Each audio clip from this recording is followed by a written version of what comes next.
معجزات میں سے ایک معجزہ نبی پاک صلی اللہ تعالیٰ علیہ وسلم کی بارگاہ میں پتھروں کا سلام عرض کرنا ہے۔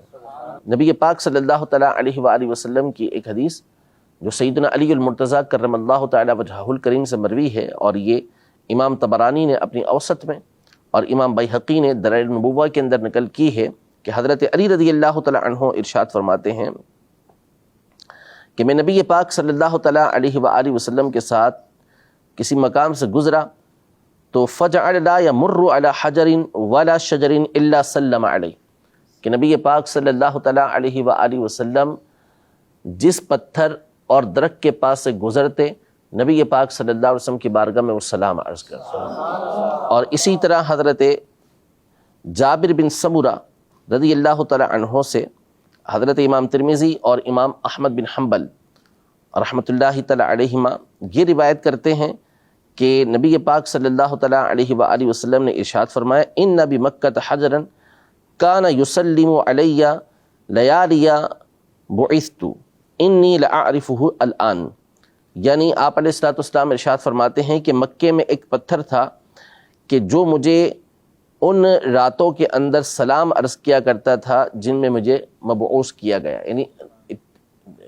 نبوت کے اعلان کی ابتدا کے اندر وہ سلام عرض کیا کرتا تھا، اور میں اس کو ابھی بھی جانتا ہوں۔ اب وہ کون سا پتھر تھا اس کے بارے میں تفصیل ہے، بعض علماء نے ارشاد فرمایا کہ اس سے مراد حجر اسود ہے۔ اور دوسرا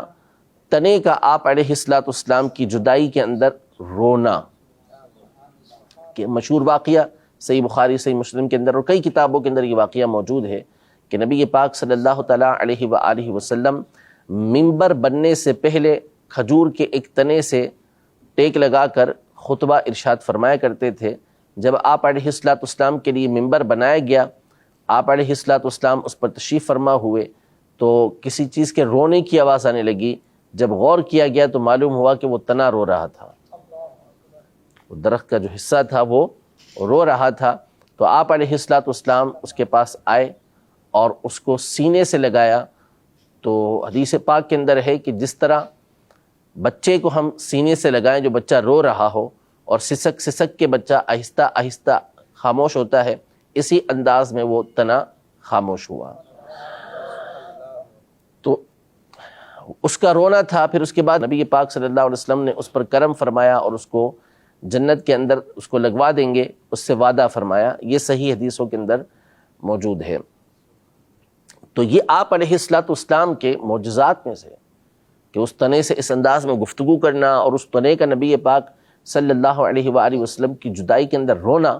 یہ کسی اور نبی علیہ السلام کے لیے ثابت نہیں ہے۔ اور یہ وہ چیزیں ہیں کہ جو دیکھی گئیں، ٹھیک ہے، تو دیکھی ہوئی چیز لی گئی ہیں، سنی ہوئی بات یہاں پر نہیں ہے، بلکہ صحابہ کرام علیہم رضوان نے اس چیز کو اپنی آنکھوں سے دیکھا ہے، ٹھیک ہے۔ مزید فرماتے ہیں آپ علیہ السلام کے معجزات میں سے وہ معجزہ پایا جاتا ہے جو دیگر کے معجزے کے مقابلے میں زیادہ بلیغ ہے، زیادہ واضح اور دوسروں کو عاجز کرنے والا ہے۔ اور وہ کیا ہے کہ نبی پاک صلی اللہ تعالیٰ علیہ وآلہ وسلم کی مبارک انگلیوں سے پانی کے چشموں کا جاری ہونا، کہ یہ موسیٰ علیہ السلام کے پتھروں سے پانی جاری کرنے کے معجزے سے بڑھ کر ہے۔ یقیناً موسیٰ علیہ السلام کا یہ معجزہ بہت بڑا ہے کہ آپ علیہ السلام نے پتھر پر اپنی لاٹھی ماری تو اس سے پانی کے 12 چشمے جاری ہوئے، لیکن پتھر وہ ہیں کہ جس سے پانی کے چشمے جاری ہوتے ہیں۔